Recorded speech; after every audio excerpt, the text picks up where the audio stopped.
Okay, so may ipapalit ako dyan na makina and galing siyang production bike.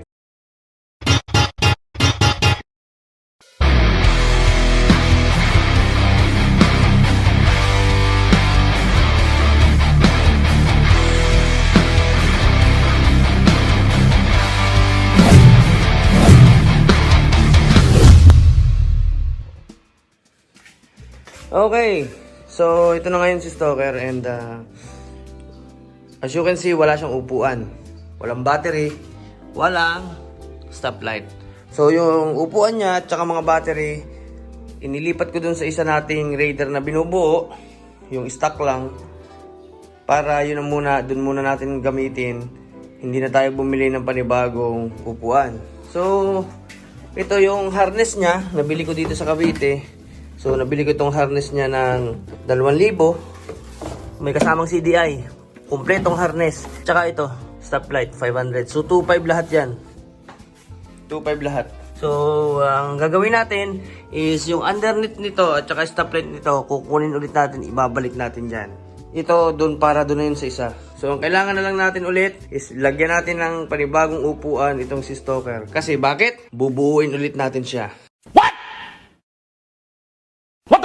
Alright. So, bubuuin natin siya. Tama yung narinig nyo. Bubuuin natin ulit siya. Kaso, hindi na yung makina na yan. Hindi na natin ibabalik yan 370cc, 400cc, to 500cc na yan. Kasi mahirap na. Mahirap. May pagsapalaran sa binago mo na yung setup ng makina. Kargado na. Diba, ang dami nagsasabi niyan, mahirap kapag kargado kasi unang-una, kapag nagkarga ka ng motor, ang first thing na dapat ire-ready mo dyan ay budget. Pagkargado ang motor. Budget para sa maintenance, sa langis, sa pagpapagawa, at sa lahat-lahat ng, hindi porket kasi nagkarga ka ng block, ay block lang yung pagpupukusan, hindi. Hahabulin mo pa yung air and fuel mixture mo dito, hahabulin mo pa rin yung sa ignition mo, hahabulin mo pa rin sa kombinasyon mo para makuha mo yung tamang takbo. Ganun yun.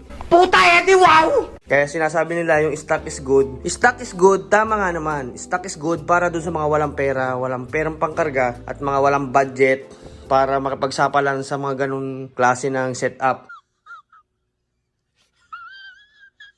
Okay, so may ipapalit ako dyan na makina and galing siyang production bike na 450 to 500cc and ito yung ating gagamitin na karburador. Yes, tama.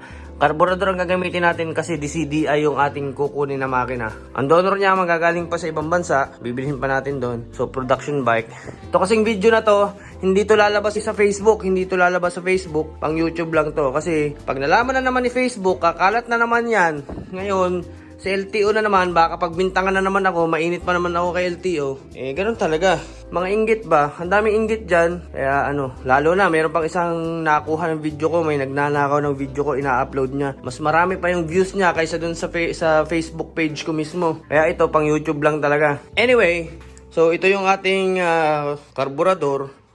Dalawa siya, dual carb. Kasi, yung magiging setup nito is, kung napapansin nyo, halimbawa, example natin is itong makinang ito, DOHC siya. Ibig sabihin, dalawa yung kanyang intake. So, sa bawat isang intake nito, magsusupply ang isang karburador sa isang barbula. Isa sa kanan, isa sa kaliwa. Kasi nakaganyan yan eh. Diba? Isa sa kanan, isa sa kaliwa. Sa bawat isang karburador, isang intake. Yan. So, dual carb. Pwedeng ganun ang setup natin. O kaya, ay maghanap na lang tayo ng Lectron. Kung familiar kayo sa Lectron. Ang Lectron is isang smart carb na self-adjusting na karburador. So, kahit na anong klase ng pagtaas, pagbaba mo, kung ano yung fuel na kailangan ng makina mo, yun yung ibibigay niya. Parang fuel injection din. Yun ang Lectron. Pero, ang problema, ang downside natin sa Lectron, hindi natin alam kung paano makakakuha dito sa Pilipinas. So, sa mga may nakakaalam dyan kung paano makakuha ng Lectron dito sa Pilipinas, so comment down below na lang kung kanino tayo pwede makakuha. Ang kailangan ko is 48mm. 48mm na Lectron kasi ang stock mismo na karburador nung ating makina is 46. Talon lang tayo ng 2mm. Malaki na yun kasi Lectron naman yun. Electron kasi nagbibigay ng maraming gasolina.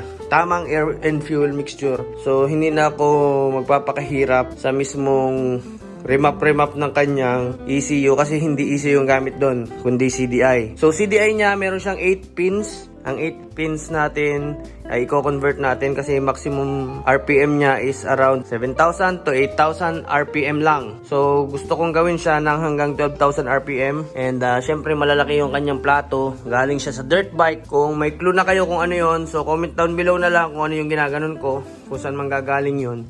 So, galing siya sa dirt bike, production bike. So, lagi niyong tatandaan, hindi porket malaki yung makina, ay malakas na. Papalakasin mo pa yan, ipupush mo pa yan. Hindi porket malaki ang bore, hindi porket mataas ang stroke, ay malakas na. Merong iba dyan. For example, XR200, mataas ang bore kaysa sa Raider. Bakit pag rektahan na sa daan, mas malakas pa rin ang Raider? Ang laki ng diferensya ng top speed nila, di ba? Kasi unang-una, kapag Raider kasi, pag sinabi mong Raider, yung Raider 150 dati, yan yung namayagpag dati. Yung Raider 150, yan ang namayagpag sa lakas at bilis dati. Kaya ang nangyayari dyan, Raider 150, ang nagiging baseline ng pabilisan, halimbawa, Winner X laban sa Raider, KR laban sa Raider, Raider laban sa Sniper 150, Raider laban sa RS 150. Laging ganyan, ang baseline ng pamantayan ng bilis sa 150cc, walang iba kundi Raider 150. Laging yung tatandaan yan kasi ang tagal na mayagpag ng Raider 150 sa 150cc category. Hanggang ngayon, pinakamalakas pa rin Raider 150. Mapa FI yan o mapa karburador. Ang dami nag-aabang sa Winner X.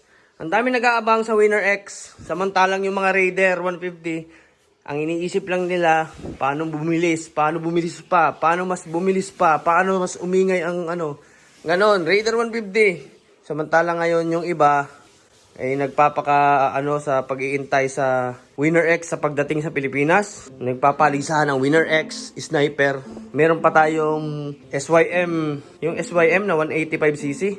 Hindi naman ako nabilisan sa mga yan. Mabilis pa rin ang Raider 150. Pagdating sa kargahan, maganda, madaling kargahan ang Sniper kasi mataas ang stroke. Pero pag gumastos ka, pare-parehas na yan. Pakalman mong stroke, pakalman mong bore, pagparehasin mo ng karga, laging lamang Raider 150. Laging lamang Raider 150. Real talk yun Real talk. Laging lamang ang Raider 150 kahit na anong gawin nyo. Real talk. Istakan. Lamang pa rin ang Raider 150. Kasi magaan. Magaan siya. Tsaka mababa. Simple lang. Physics lang. Magaan at mababa. Malaking makina. Power to weight ratio. Binabanggaan ng hangin. Less drag, di ba? So itong vlog nito is pang YouTube lang muna, hindi ito muna lalabas sa Facebook kasi maraming inggitero sa Facebook. Yan. Siyempre, matik na yan.